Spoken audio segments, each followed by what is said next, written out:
11,000 قبل ایک دن جو تپا دینے والی گرمیوں کا سب سے لمبا دن تھا اور یہ ختم ہونے ہی والا تھا۔ سورج کی شدید تپش کم ہوتے ہی لوگ گھروں سے باہر نکلنے لگے تھے اور جاتے جاتے بھی سورج کی کرنیں اس چھوٹے سے علاقے کی خوبصورتی کو اور بڑھا رہی تھی۔ بچے گلیوں میں کھیل رہے تھے، خواتین فرصت کے پلوں کا مزہ لے رہی تھی۔ تبھی وہ ہوا جس کے بارے میں کبھی کسی نے سوچا بھی نہیں۔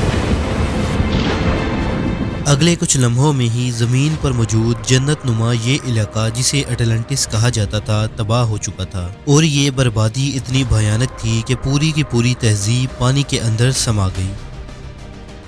یہ سب کچھ اتنی صفائی سے ہوا کہ آج اس تہذیب اور اس علاقے کا کوئی نام و نشان بھی نہیں ملتا، اور آج تک لوگوں کو اس بات پر یقین نہیں ہوتا کہ اٹلانٹس نام کی کوئی تہذیب اس دنیا میں موجود بھی تھی یا نہیں۔ اٹلانٹس تہذیب کہاں آباد تھی؟ اٹلانٹس میں آباد لوگ خود کو دیوتا کیوں قرار دیتے تھے؟ اور اہرام مصر سے 6000 سال پرانی اس تہذیب میں ایسی کیا خاص بات تھی جسے ہم آج تک یاد کرتے ہیں؟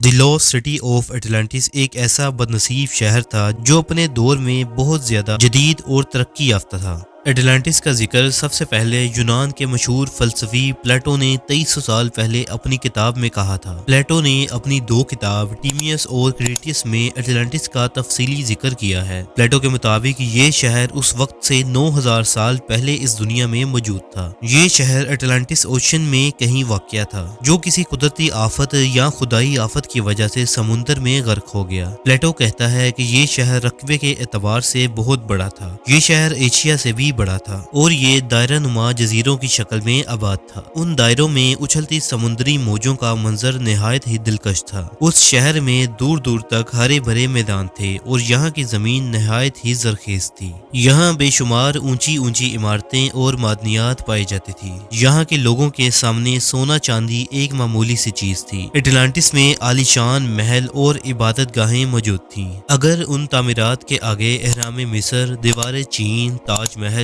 یا برج خلیفہ کی بات کریں تو یہ بھی اٹلانٹس کے آرکیٹیکچر کی برابری نہیں کر سکتے۔ اٹلانٹس کی عمارتیں اور سڑکیں سپنوں کی دنیا جیسا تھا اور وہاں کے لوگ ٹیکنالوجی میں بہت آگے ہوا کرتے تھے۔ پلیٹو نے یہ بھی لکھا ہے کہ اٹلانٹس کے لوگوں میں جادوئی طاقت ہوا کرتی تھی جس کی وجہ سے وہ لوگ خود کو دیوتاؤں سے کم نہیں سمجھتے تھے۔ پلیٹو کے مطابق اٹلانٹس کے لوگوں کے پاس اتنی زیادہ دولت تھی جتنی کبھی کسی بادشاہ کے پاس نہ ہوئی اور نہ کبھی ہوگی۔ اٹلانٹس جس جزیرے پر آباد تھا وہاں قدرتی ماحول اور ایکو سسٹم نہایت ہی بے مثال تھا جس میں ایک پرفیکٹ بیلنس بنا ہوا تھا، کوئی کسی کے اوپر حاوی نہیں ہوتا تھا۔ یہاں بے شمار چرند پرند تھے اور پھلوں کے بڑے بڑے باغیچے بھی تھے۔ شہر کا انتظامیہ اور سیاست بھی نہایت ہی اعلیٰ تھی۔ اٹلانٹس کی جدید ترقی کے مطابق ماہرین نے لکھا ہے کہ اس قوم نے وزنی چٹانوں کے ذریعے اونچی اونچی عمارتوں کو بنانے کے علاوہ شیشے سے توانائی حاصل کرنے کا طریقہ بھی ایجاد کیا تھا، جبکہ ان کی تجارتی بحری جہاز ساری دنیا میں جاتے تھے۔ کہا جاتا ہے کہ اٹلانٹس کے لوگوں کو کائنات کے بارے میں سب سے زیادہ علم تھا۔ ان کے پاس کھیتی باڑی کے بہت نت نئے طریقے اور تحقیقیں تھیں جس سے وہ لوگ بڑے پیمانے پر اناج اگایا کرتے تھے۔ پلیٹو نے اٹلانٹس میں دیوتا کے بنے ایک عظیم مورتی کا ذکر بھی کیا ہے جو خالص سونے سے بنا تھا اور جسے سمندر کے دیوتا کے طور پر پوجا جاتا تھا۔ یہ بھی کہا جاتا ہے کہ وہاں کے لوگوں کے پاس ایسی مخصوص ٹیکنالوجی تھی جس کی مدد سے وہ ہوائی سفر بھی کیا کرتے تھے۔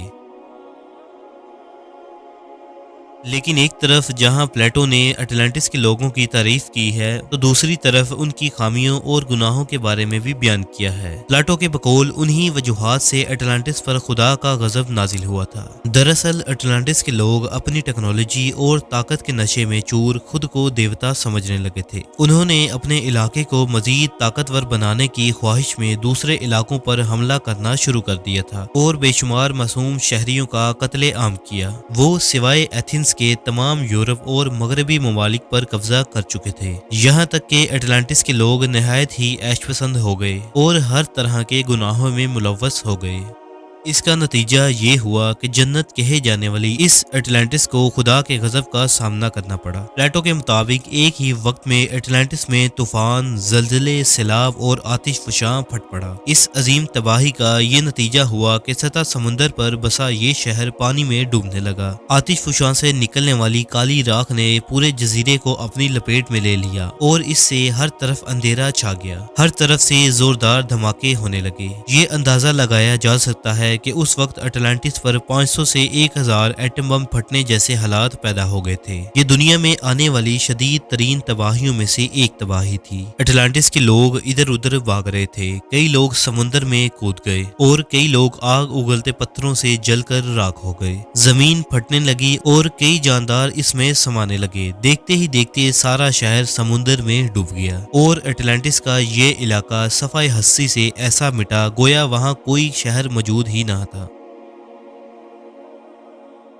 کئی مورخین کے مطابق اٹلانٹس کو محض پلاٹو کا ایک افسانوی شہر قرار دیا ہے، لیکن ہر زمانے میں تاریخ دان یہ دعویٰ کرتے ہیں کہ یہ شہر سچ میں کہیں موجود تھا اور یہ آج بھی کہیں بحر اوقیانوس کے زیر سمندر میں دفن ہے۔ ایسا مانا جاتا ہے کہ آج بحر اوقیانوس کے کچھ جزیرے اٹلانٹس کے ہی ڈوبے ہوئے ہیں جو آج بھی اسی حالت میں رہ گئے ہیں۔ اٹلانٹس کو سمندر میں تلاش کرنے کے لیے ایکسپرٹ نے جاپان کے یوناگونی آئیلینڈ کے قریب ایک ریسرچ کیا۔ سمندر کی گہرائیوں میں ڈائیو کرنے پر دیکھا گیا کہ یہاں پہاڑ نما سیڑھی کے سٹرکچر موجود تھے۔ اس سٹرکچر کی ہائٹ ایک ایوریج بلڈنگ کے برابر تھی۔ جب ایڈوانس ٹیکنالوجی کے ذریعے سمندر کے اس حصے کی مکمل جانچ کی گئی تو انسانی آنکھیں حیران رہ گئیں۔ جب اس جگہ کے 3D ماڈل کو ہزاروں سالوں بعد دنیا کے سامنے لایا گیا جہاں شاندار محل اور عمارتیں موجود تھیں تو لوگوں کی آنکھیں پھٹی کی پھٹی رہ گئیں۔ آرکیولوجسٹ کا ماننا تھا کہ ہزاروں سال پہلے یہ شہر سمندر کے اوپر ہوا کرتا تھا جہاں انسانی تہذیب آباد تھی۔ روحانیت اور اسلام میں اگر ہم اٹلانٹس کے متعلق جاننے کی کوشش کریں تو مختلف نظریات پائے جاتے ہیں۔ کچھ ماہرین کا کہنا ہے کہ اٹلانٹس میں بسنے والے لوگ دراصل انسان نہیں بلکہ دوسری دنیا کی مخلوق تھے جو 10,000 سال پہلے اس دنیا میں آئے اور یہاں آباد ہو کر عظیم الشان تہذیب کی بنیاد رکھی اور پوری دنیا کو لکھنے پڑھنے اور جدید ٹیکنالوجی کے علم سے نوازا تھا۔ یہ بھی قیاس کیا جاتا ہے کہ اٹلانٹس میں بسنے والے لوگ انسان نہیں بلکہ جن تھے کیونکہ اس طرح اڑنے کی صلاحیت اور غیر معمولی قوت انسانوں کو کبھی نہیں ملی۔ روایتوں کے مطابق جنات کی